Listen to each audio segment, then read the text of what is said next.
சித்திரை திருநாள் மதுரை மண்ணில் ஒரு வானியல் ரகசியம். காலகட்டில் கதிரவனின் சங்கமம், வைகையின் அலைகளில் மறைந்த நகரம். மீனாட்சி கல்யாணம், அழகர் வரும் பாதை. சகோதர பாச கதைக்குள் அரசியல் மறைவு. 18ஆம் படி கருப்பசாமியின் நீதி. ஆபரண பெட்டிக்குள் ஆண்டின் விதி. இது திருவிழா அல்ல, கால பயணம். அதிசயங்களின் நாள். வெறும் காலண்டரை மட்டும்தான் பார்த்துட்டு இருக்கீங்களா? அப்ப இந்த வீடியோ உங்களுக்கு தான். உங்க மனசு முழுக்க பெரிய பெரிய ஆச்சரியங்கள்லாம் நுழைய போகுது. எல்லோருக்கும் சித்திரை திருநாள் வாழ்த்துக்கள். இந்த ஆண்டுல எல்லா வளமும் நலமும் பெற்று எல்லோருமே உடல் ஆரோக்கியத்தோட மன ஆரோக்கியத்தோட மகிழ்ச்சியா இருக்கணும்னு கடவுளை பிரார்த்திக்கிறேன்.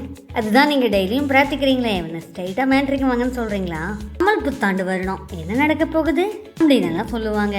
மேசராசிக்குள்ள சூரியன் நுழையும் நாள், பூமியில சூரியன் நேர்கோட்டில் இருக்கும் நாள். அதனால பூமியோட வடக்கு தெற்கு அரைக்கோளங்கள் பெரிய ஆற்றலை பெறுதுங்க.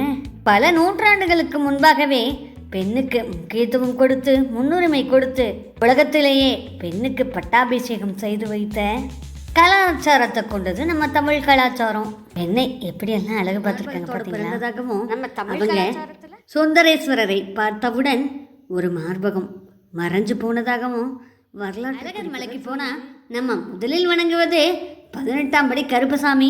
ஏன் முதல்ல 18ஆம் படி கருப்பசாமியை வணங்குறோம் அப்படின்னு வீடியோ கடைசியா சொல்றேன். அதுலதான் மிகப்பெரிய ரகசியமே இருக்கு. அழகர் ஆற்றில் இறங்குறப்ப அவர் போடுற ட்ரெஸ்ஸை மனுஷங்களோ அர்ச்சகரோ தீர்மானிக்கிறது இல்லைங்க. ஒரு இருட்டு அறைக்குள்ள ஆடைகள் வைக்கப்பட்டிருக்கும். அந்த இருட்டு அறைக்குள்ள போய் அர்ச்சகர் ஏதோ ஒரு கலரை செலக்ட் பண்ணணும். ஆனால் அது என்ன கலர்னு அந்த இருட்டு அறைக்குள்ள யாருக்குமே தெரியாது. இது 400 ஆண்டு காலமாக நடந்துட்டுருக்க பெரிய ரகசியம். அந்த கலர் தான் நம்ம இந்தியாவோட பொருளாதாரத்தை தீர்மானிக்குது அப்படின்னு சொன்னால் உங்களால் நம்ப முடியுதா? பச்சை நிற ஆடையாக இருந்தால் செழிப்பு, சிவப்பு நிற ஆடையாக இருந்தால் பஞ்சமாங்க. அழகரே, தயவு செஞ்சு இந்த வருஷம் பச்சை நிற ஆடை உடுத்திக்கோங்க. ஏன்னா நம்ம நாடு எப்பயுமே செழிப்பாக இருக்கணும். அழகர் ஆற்றில் இறங்கி குளிக்கும்போது மக்களின் மீது தண்ணீர் தெளிக்கப்படுது. அது ஒரு விளையாட்டு நினச்சிக்கிட்டு இருக்கீங்களா? நிச்சயமாக இல்லை. மக்கள் அளவுக்கு அதிகமாக கட்டுக்குள் அடங்காத மக்கள், லட்சக்கணக்கான கோடிக்கணக்கான மக்கள் கூடுவதால் எந்த ஒரு நோய் தொற்றும் வந்துடக்கூடாது அப்படிங்கிறதுக்காகவும் மஞ்சளும் வேப்பிலை தண்ணியும் இணைஞ்சு மக்கள் மீது தெளிப்பாங்க. அது மிகப்பெரிய கிருமிநாசினிங்க. எல்லாம் ஒரு முன்னெச்சரிக்கை ஏற்பாடு தான். மதுரை என்பது ஒரு அழிந்து உருவான நகரம். அழகர் ஆற்றில் இறங்குவது அப்படிங்கிறது கூட வைகை நதிக்கும் மதுரை மக்களுக்கும் இருக்கிற பிணைப்பு. தூங்கா நகரம் இல்லையா? ஆற்றுக்குள்ள நிறைய சுரங்கப்பாதை இருக்கு அப்படின்னு கூட சொல்றாங்க. இப்பதான் நம்ம மெயின் மேட்ருக்கே வந்திருக்கோங்க. சட்டமன்றம், நீதிமன்றம் அது எல்லாம் இல்லாத காலத்துல மதுரை 18ஆம் படி கருப்பசாமி தான் உச்ச நீதிமன்றம் அப்படின்னு சொல்கிறாங்க. அவருக்கு முன்னாடி யாராவது பொய் சொல்லி அந்த 18 படிகளை தாண்ட முயற்சி செஞ்சால் 18ஆம் படி கருப்பசாமி உடனடியாக தண்டனை கொடுத்துருவாருங்களாம். அதனால் இப்பயுமே குற்றவாளிகள் யாராவது தப்பு செஞ்சுட்டாங்க, உண்மையை ஒத்துக்க மாட்டேங்கிறாங்க அப்படின்னு தெரிய வந்துருச்சுன்னா 18ஆம் படி கருப்பசாமி கிட்ட கூட்டிகிட்டு போயிடுவாங்களாம். இதுவும் ரொம்ப நல்லா தான் இருக்குது. ஆண்டாண்டு காலமாக எத்தனையோ கேஸ் நிலுவையில் இருக்கிறதுக்கு ஐயா கருப்பா எல்லாத்தையும் நீ பார்த்துக்கணும் ஒப்படைச்சிடலாம். அழகர் ஏன் கல்லர் வேடம் கொண்டு வராருங்க? ஒரு ராஜா வசத்துல வந்திருக்கலாம். கையில ஒரு கோலோட வேற வராரு. இவ்வளவு சொத்துக்கு அதிபதி.